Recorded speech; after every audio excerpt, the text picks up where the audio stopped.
Ngayon, sa lahat ng mga kababayan natin na nasa Dubai, mula dito sa Pilipinas hanggang sa Dubai, aabot po yan ng mga 8 oras at kalahati bago dumating sa Dubai. So, nananawagan tayo sa lahat ng ating mga kababayan dyan sa Dubai. Abangan niyo po at ipakita ninyo ang inyong suporta para kay Pangulong Duterte. Ipakita natin na worldwide ang lahat ng mga OFW ay nagmamahal kay Tatay Digong. Alam nyo, ngayong gabi lang kami nakalapag galing sa Hong Kong. Supposed to be si Pangulong Duterte, hapon pa yung alis mula sa Hong Kong. Pero nag-change flight po siya kasi ang kanilang aligasyon, pumunta siya sa Hong Kong para magtago na hindi naman po yun totoo.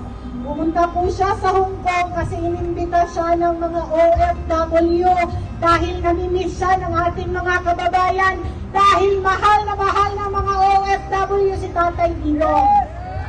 Ginawa nila ng isyo at nataranta po sila, kaya ginawa nila, hindi natin alam kung fake ba yung dokumento o hindi dahil sinabi na nga kanina ni Senator Atty. Raul Lambido, hindi po actual copy ng warrant of arrest ang ipinakita kay Tatay Digong, kundi digital copy lamang. Napag-alaman din po natin na ang sasakyan o ang eroplano na ginamit pag-alis o pag-kidnap kay Pangulong Duterte ay hindi eroplano ng ating pamahalaan. It is not a government-owned jet, but it is a private-owned jet.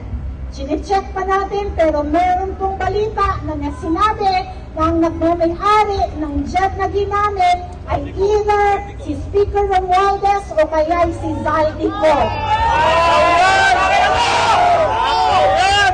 Bakit umalag ang ating mga kapulisan at ang ating militar na dadalhin si Pangulong Duterte sa ibang bansa gamit ang pribadong eroplano?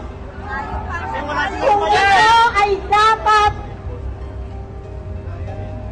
jet o kaya'y eroplano ng pamahalaan kung ito ay legal na gawain.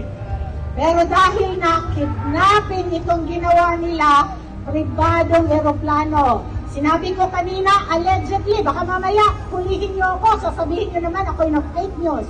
Sine-check pa po natin dahil ito ang ating balita na natanggap. Pribado ang eroplano.